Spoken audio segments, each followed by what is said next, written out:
Scan for Sovi and straight A's only. Let's go! Tryptophan synthesis regulation can be tricky, but we can solve this biology puzzle fast by focusing on how the repressor protein and operator interact.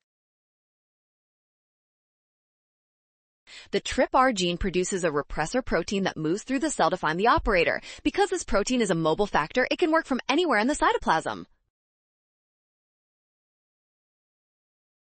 If we introduce a normal TRPR gene into the cell, it will produce functional repressor proteins. These proteins should fix the regulation if the original mutation was in the TRPR gene.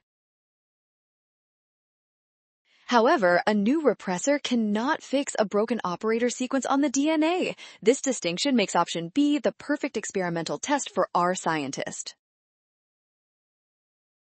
Well done! Scan the code. You can learn better with Sovi. Avoid a rush and trust the given facts to find the right answer.